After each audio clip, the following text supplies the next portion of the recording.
Kevin, can anybody be an entrepreneur? No, only a third of people can become successful entrepreneurs because there's a couple of things that you must achieve to be successful. First, Kevin, I'm going to ask you to do something which is quite difficult because I'd find it quite hard if someone asked me to do this. But before we get into the detail, can you give me a 30,000-foot view on your entrepreneurship and investing career? Just the 3 bullet points that are most pertinent before we dig into those specifics. every entrepreneur I've ever talked to that finds himself where I am today has a defining moment where they are pushed into this path. It's something they can remember, and they remember it in perpetuity. And I'll remember my moment, getting fired in an ice cream store. That's simple.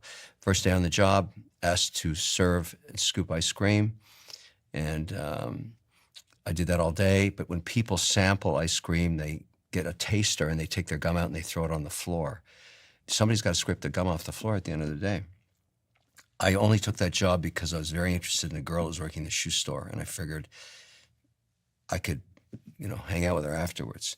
And I saw her waiting for me, and the woman who owned the store said, "You've got to scrape the gum off the floor." And I didn't want her to see me on my knees with a scraper. It was bad for my brand. I was in high school. And she said, no, you have to do it. And I said, you hired me as a scooper, not a scraper. She said, how about you're fired? And I didn't know what that meant. And it was the defining moment for me because I realized there's two kinds of people in the world. There's people that own the store, and there's people that scrape the shit off the floor.